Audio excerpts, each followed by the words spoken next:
Fish एक मज़ेदार कहानी है जो हमें अपने काम को प्यार करना सिखाती है। इसके लेखक हैं स्टीफन सी लुंडिन, हैरी पॉल और जॉन क्रिस्टनसन। ये किताब हमें बताती है कि जब तक हम अपने काम को पूरी खुशी और ऊर्जा के साथ नहीं करते, तब तक हमारा काम हमें मनचाहे परिणाम नहीं देता। जब हम अपने काम की शिकायत करते रहते हैं और हमेशा दूसरे विकल्पों की बात करते हैं, तो ये बिल्कुल मृग मरीचिका वाली बात होती है। हम अपने वर्तमान के बारे में शिकायत भरा नज़रिया रखकर अच्छे भविष्य की उम्मीद नहीं कर सकते। हमें अपने वर्तमान काम से प्यार करना होगा और एक अच्छा नज़रिया विकसित करना होगा। इसमें मिलने वाले पैसों और सुविधाओं की कोई बात ही नहीं है।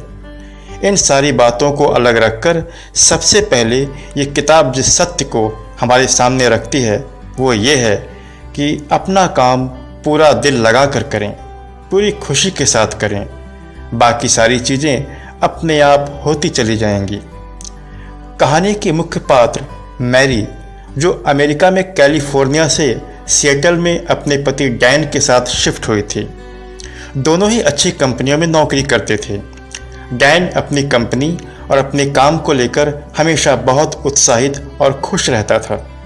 वह मैरी को हर रोज़ अपनी कंपनी के मज़ेदार किस्से सुनाता था। वह हर रोज़ उसे बताता कि आज का दिन कंपनी में कितने चुनौतीपूर्ण और शानदार तरीके से बीता। मैरी जिस कंपनी में काम करती थी उसका नाम था फर्स्ट गारंटी फाइनेंशियल। वह वहाँ सुपरवाइज़र थी। सिएटल में आए हुए उन्हें अभी 1 साल भी नहीं हुआ था कि एक हादसे ने मैरी को अचानक बिल्कुल अकेला कर दिया। उसके पति डैन का एन्यूरिज्म किसी रक्तवाहिनी बचपन के दोष के कारण फट गया था और हॉस्पिटल में ही उसकी मृत्यु हो गई थी। सब कुछ बिल्कुल अचानक और कल्पना से परे था। मैरी ने मुश्किल से पहले खुद को संभाला, फिर अपनी नौकरी को। धीरे धीरे मैरी को फर्स्ट गारंटी फाइनेंशियल में मैनेजर के रूप में काम करते हुए 3 साल हो गए थे। उसकी छवि वहाँ पर काम समय पर और अच्छी तरह से करने की थी। वह हमेशा अपने जूनियर स्टाफ की समस्याओं को ध्यान से सुनती और उनका समाधान देती थी। हर कोई ये चाहता था कि उसका काम मैरी की टेबल से होकर जाए। उसी कंपनी की 3री मंजिल पर एक ऑपरेशन ग्रुप था जहां पर एग्रीमेंट की प्रोसेसिंग होती थी। उस विभाग की छवि लापरवाह, ढीला, बेकार, उबाऊ जैसे नकारात्मक शब्दों की थी। ये कंपनी का दुर्भाग्य था कि सारे डिपार्टमेंट का काम किसी न किसी रूप में 3री मंजिल से होकर ही गुजरता था। कुछ हफ्तों के बाद मैरी को फर्स्ट गारंटी के 3री मंजिल पर ही उसी ऑपरेशन ग्रुप का मैनेजर बना दिया गया। उसने अपने इस नए प्रमोशन को बड़े अनमने ढंग से स्वीकार किया, क्योंकि वह अपने वर्तमान काम से बहुत खुश थी। यदि उसके पति की मृत्यु के बाद के मेडिकल खर्चे नहीं होते तो शायद वह इस प्रमोशन को स्वीकार न करती। बहरहाल अब वह उस बदनाम छवि वाले 3री मंजिल के डिपार्टमेंट ऑपरेशन ग्रुप की मैनेजर थी। मैरी ने अपने नए विभाग के लोगों के व्यवहार को देखा और उनके नज़रिए को भी। उसने 5 साल से काम कर रहे बॉब को देखा, जो 7 बार फ़ोन की घंटी बजने देता था और फिर जानबूझकर फ़ोन काट देता था।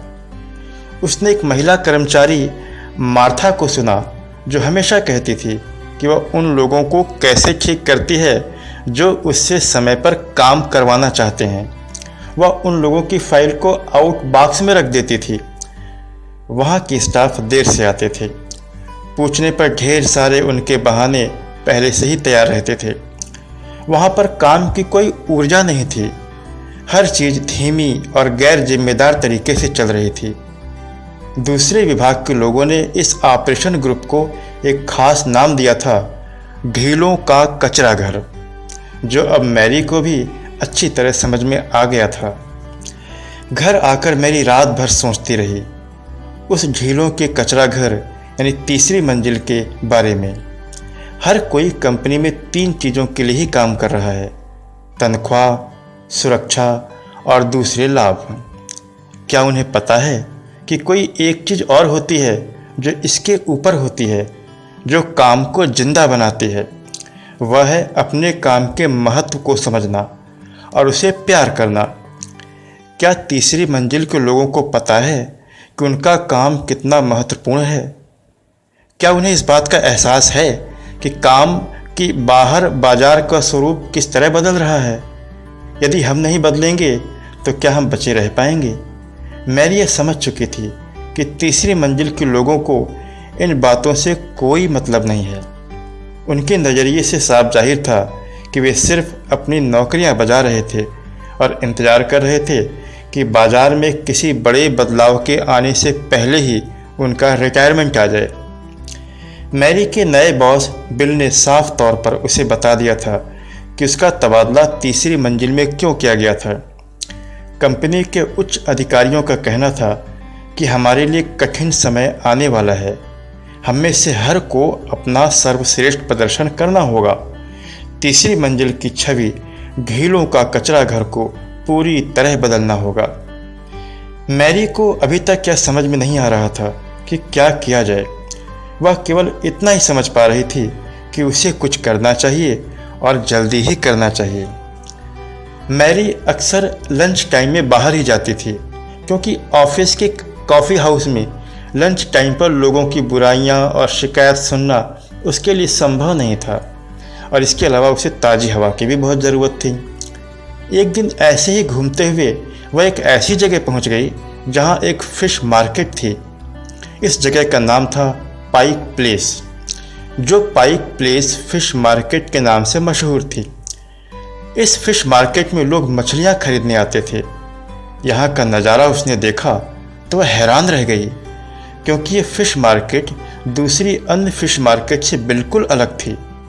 उसने देखा वहाँ पर मछली बेचने वाले कर्मचारी और मछली खरीदने वाले ग्राहकों का व्यवहार। वहाँ पर लोग अपना अपना काम सावधानी पूर्वक करते हुए खुशी और उत्साह से लगभग चिल्ला रहे थे।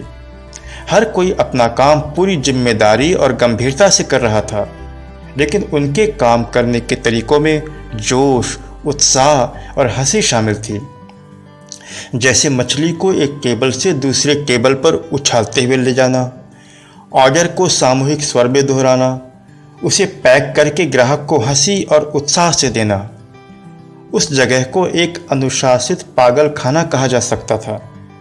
वे अपने काम को खेल की तरह कर रहे थे और इस खेल में उनके ग्राहक भी शामिल थे। वहाँ पर जो चीज़ उसे दिखाई दे रही थी वह थी ऊर्जा, जो वहाँ के काम और माहौल को रोचक और जिंदा बना रहे थे। इसी की तो तलाश थी मुझे, मैरी ने अपने मन में कहा। उसे विश्वास ही नहीं हो रहा था कि किसी मछली बेचने वाली दुकान पर काम करने का इतना महान नज़रिया देखने को मिल जाएगा। वहाँ पर उसकी मुलाकात वहाँ काम करने वाले एक कर्मचारी लॉनी से हुई। पहली बार लॉनी को लगा कि शायद मैरी भी मछली खरीदने ही आई है, लेकिन जब मैरी ने अपने ऑफिस की समस्याएं बताईं तो लॉनी को सब कुछ समझ में आ गया। लॉनी ने बताया कि पहले यहाँ का माहौल ऐसा नहीं था। हम सभी लोग बड़े ही उदासीन और मुर्दा तरीके से ये काम करते थे। उसकी वजह ये थी कि एक तो ये काम बहुत बोरिंग था और दूसरा हमारे पास काम के विकल्प नहीं थे। अंततः हम लोगों ने मिलकर इस नतीजे पर पहुँचे कि अगर हमारे पास काम के विकल्प न भी हों तो उसे करने के तरीकों के विकल्प तो होते ही हैं। हम अपने काम करने का रवैया चुन सकते हैं और हमने फिर वही किया।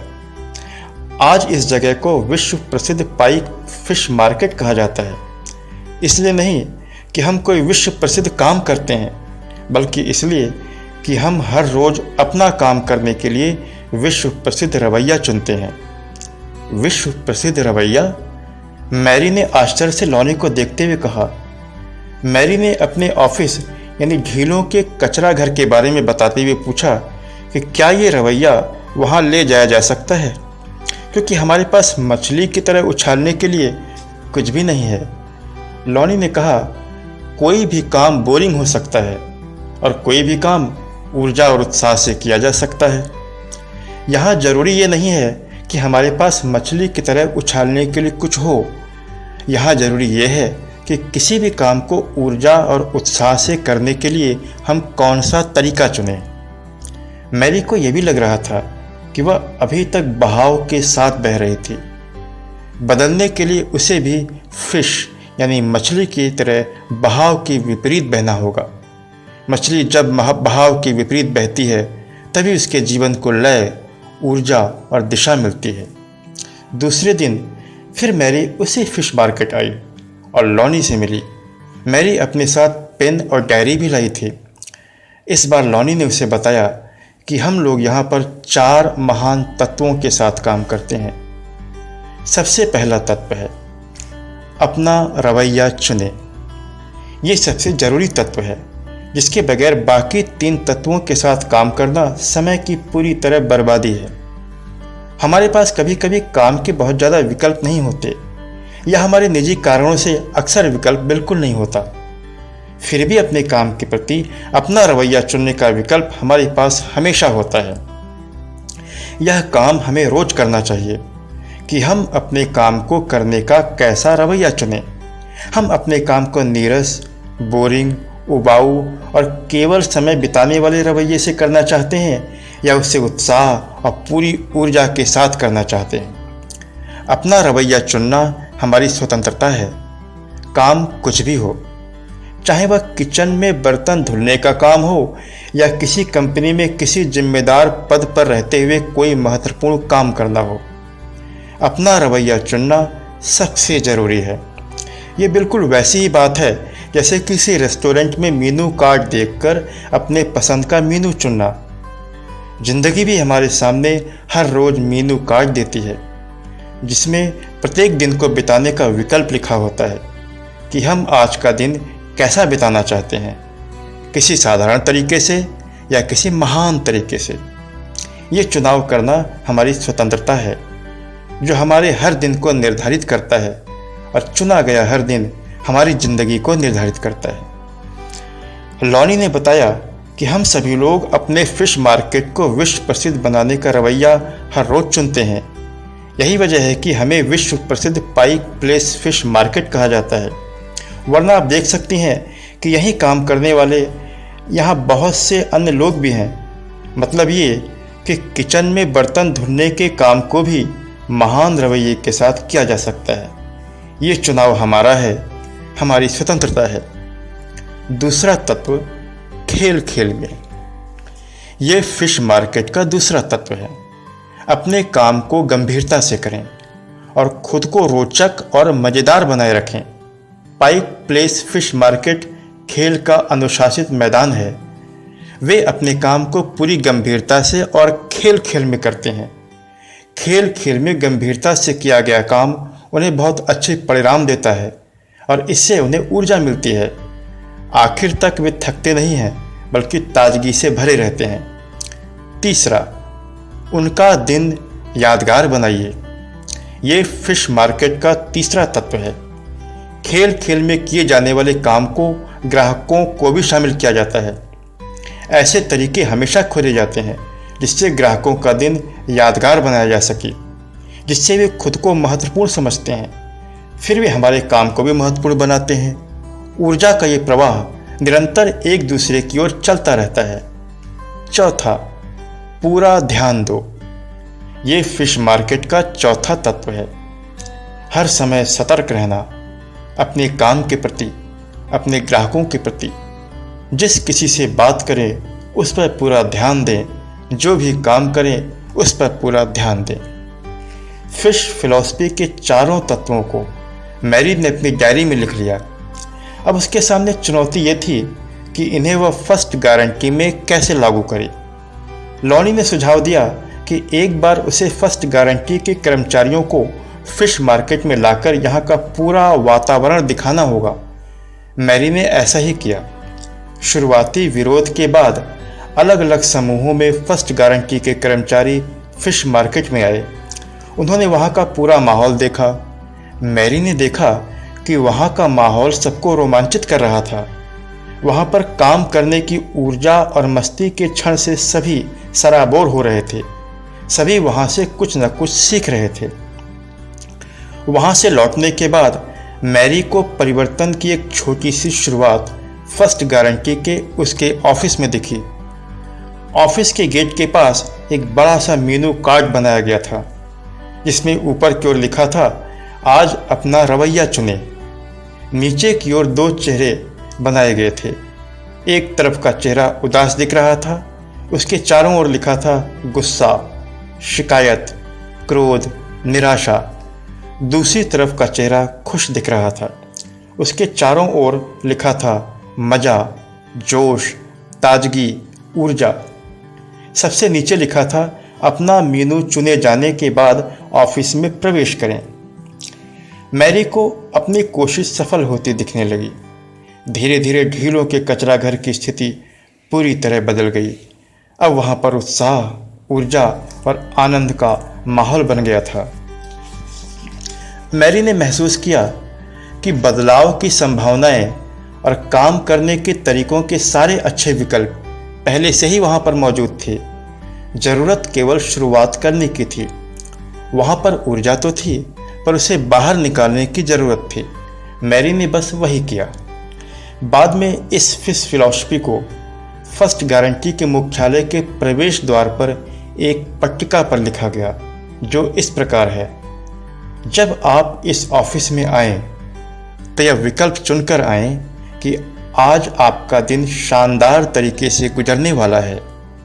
आज के इस महान और महत्वपूर्ण दिन के लिए आपके सहकर्मी, ग्राहक, टीम के सदस्य और आप खुद कृतज्ञ होंगे। अपने काम को एक अनुशासित खेल की तरह करें। काम में गंभीरता बनाएं, खुद को गंभीर न बनाएं। जहां आपकी ज़रूरत हो वहां पर अपना पूरा ध्यान दें। जब आपको अपनी ऊर्जा घटती हुई लगे तो किसी ऐसे आदमी की खोज करें जिसे सहारे की, मदद की ज़रूरत हो। फिर उसका दिन यादगार बनाइए। मैरी ने अपनी डायरी खोली, जिसमें लिखा था, जीवन का अर्थ किसी पहेली का जवाब ढूंढने या किसी खजाने की तलाश करने जैसा नहीं होता। इसका अर्थ आपको खुद बनाना पड़ता है। जीवन का अर्थ आप बनाते हैं उन चीज़ों से जिनमें आप विश्वास करते हैं, उन लोगों से जिनसे आप प्यार करते हैं। सभी तत्व वही होते हैं। उसी तरह उसे आप केवल एक निश्चित पैटर्न में रखते हैं, जो आपके जीवन को अर्थ देता है। जीवन ऐसा होना चाहिए जिसमें आपको अर्थ, महत्व और गौरव का एहसास हो। इसके बाद सफलता या असफलता की सारी बातें भी खत्म हो जाती हैं। दोस्तों, इसी के साथ मैं ये बुक समरी यहीं पर समाप्त करता हूँ। हमेशा की तरह मेरी ईश्वर से प्रार्थना है कि आप खुश रहें, स्वस्थ रहें और जीवन में शांति बनी रहे। फिर मिलते हैं अगली वीडियो में।